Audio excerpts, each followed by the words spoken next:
kobakobatanana amin'ny fofeny fitiavana saina falifaly miarabanantsika amin'ny anaran'i Jesosy Kristy any amin'ny toerana maro isan-karazany manaraka izao fandarana izao.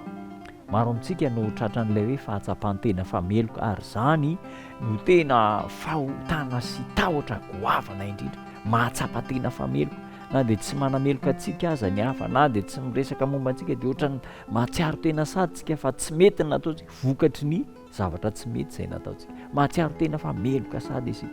Ahoana ny fomba hialana amin'ny fahatsapana ho meloka? Zao ny ambaran'ny soratra masina ao Mika 7:7-8. Iza no Andriamanitra tahaka anao izay mamela heloka sady mandalo ny fahadisoana, mandany fahadisoana fahadisoan'ny sisa amin'ny lovany, tsy mitana ny fahatezerana ho mandrakizay izy fa tia famondram-po kosa io Andriamanitra io. Ny fanarahana an'Andriamanitra sy ny vavaka dia tsy fihetsem-po, tsy sentiment, fa tena fiainana. Tsy vokatry ny fihetsem-po dia lasa mazoto hiaraka amin'Andriamanitra isika ary be dia be ny tratran'izany. Mety ny zavatra nanjoa tampotampoka teo na tafahoana amin'ny maro anisa izay te hisongadina kely dia mitratrevatreva sy miseho ty fihetsem-po ty ary tena lasa mafana fo amin'ny fitiavam-bavaka. Ry namana, mamitaka ny fihetsem-pontsika amin'ny maha-olombelona eo amin'ny fanarahana an'Andriamanitra. Ny fianteherana amin'ny Jesosy Kristy irery ihany no ahatonga antsika mahomby. Rehefa miantehitra amin'ny Jesosy isika, mandray ny Kristy ho mpamonjy ny tenantsika manokana, dia izy no mampafantatra antsika ny fahotantsika ary amin'ny maha-olombelona antsika dia ho resy lahatra isika fa tena mpanota avokoa. Eo an-tanan'ny Kristy ny fiainantsika, eo an-tanan'ny Kristy ny akanjom-pahamarinana fotsy mangatsakatsaka ary atafiny antsika, omeny antsika ny rano ny fiainana raha mahatsiaro mangetaheta isika.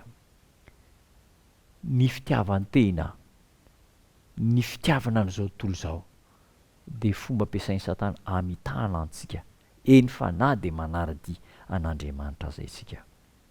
Jesosy miteny manao hoe apetrao amiko avokoa ny entana mavesatra ao.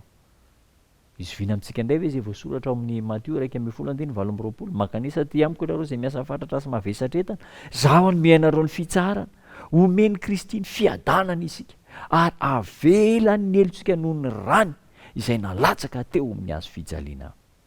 Ka tsy ao ny teny fikasana sarobidy avy amin'Andriamanitra fa mpamonjy mora azo indrindra amin'ny fahoriana Jesosy. Ka tsy ao ny teny fikasana fa mpamela heloka sy mpamindra fo amintsika Jesosy Kristy. Satana mampiororo ny saintsika ary dia mahatonga antsika hanalavitra an'Andriamanitra. Vesarany Satana ao amin'ny saintsika sy ao an-damositsika ao ny heloka rehetra izay nataontsika, avesarany ao dia lasa miorooro isika, lasa miteny manao hoe mba ho hain'i Jesosy tokoa ve ny mamafa sy mamela an'izany fahotako efa be dia be misavovona hain'i Jesosy. Hoana ny voalaza any amin'ny Romanina 5:20-20. Eo amin'izay niabiaza niota no nitombony ny fahasoavana. Tsy misy fahotana izay tsy hain'Andriamanitra avela, tsy misy fahotana izay tsy hain'ny Kristy avela. Hainy ny fahotanao, azo ny avela.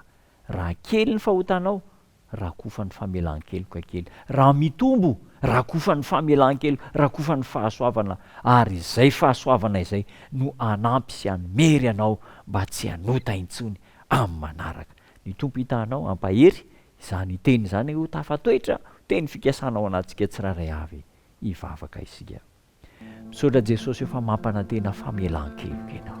Indraindray mahatsapa-tena ho meloka izay ary mahatsapa-tena fa tsy ho voavela intsony ny fahotanay. Raha mahatoky ianao izay, avelanao ny fahotanay rehetra, ho diovinao izay.